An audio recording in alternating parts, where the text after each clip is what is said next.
berinvest berapa yang ujungnya akhirat. Akhiratnya surga neraka kan. Akhirat surga neraka. Artinya kalau semuanya tools itu kita jalani untuk mencapai tujuan. Bismillahirrahmanirrahim.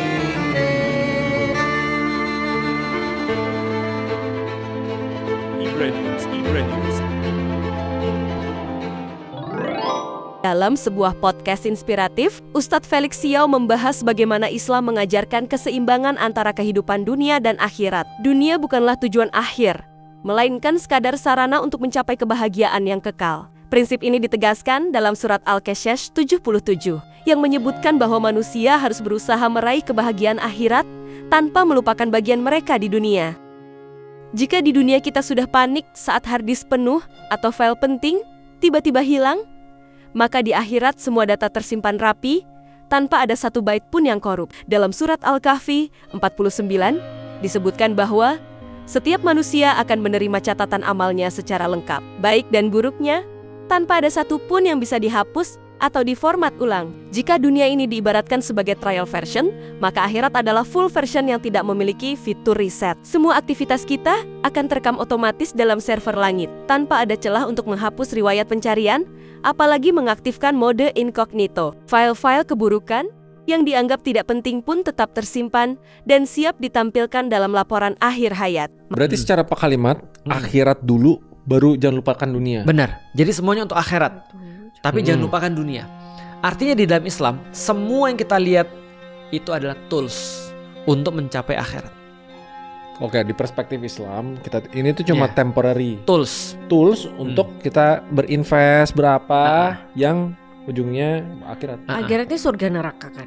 Akhirat surga neraka. Artinya kalau semuanya tools itu kita jalani untuk mencapai tujuan, maka itu boleh, apapun ceritanya. Tapi kalau sebaliknya, kita menjadikan tools itu sebagai tujuan, maka itu problematis. Maka penting bagi setiap manusia untuk memastikan bahwa hard disk amal mereka tidak penuh dengan file sampah atau virus yang bisa memperberat timbangan keburukan.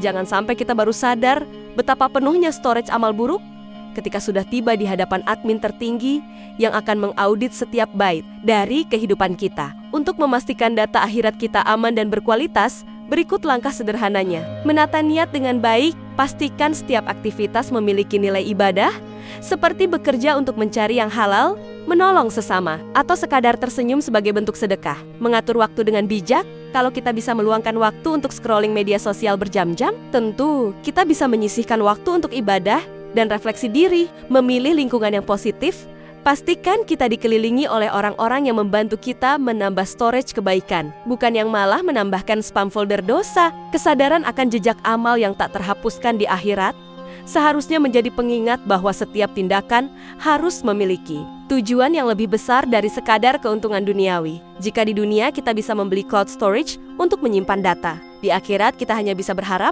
bahwa hard disk amal kita penuh dengan kebaikan, bukan virus keburukan yang siap dieksekusi tanpa antivirus ampunan. Dunia memang penting, tetapi hanya sebatas alat. Jika seseorang terlalu sibuk mengejar dunia tanpa memikirkan akhirat, itu ibarat sibuk mengoleksi foto dan video tanpa pernah mengecek kapasitas penyimpanan. Tahu-tahu, memori penuh dan yang terhapus justru momen-momen berharga. Maka, sebelum terlambat, pastikan amal kita sudah di-backup dengan baik. Jangan sampai di hari pembukaan database akhirat nanti, kita hanya bisa menyesal karena terlalu banyak file yang seharusnya diedit sejak awal. Be ready.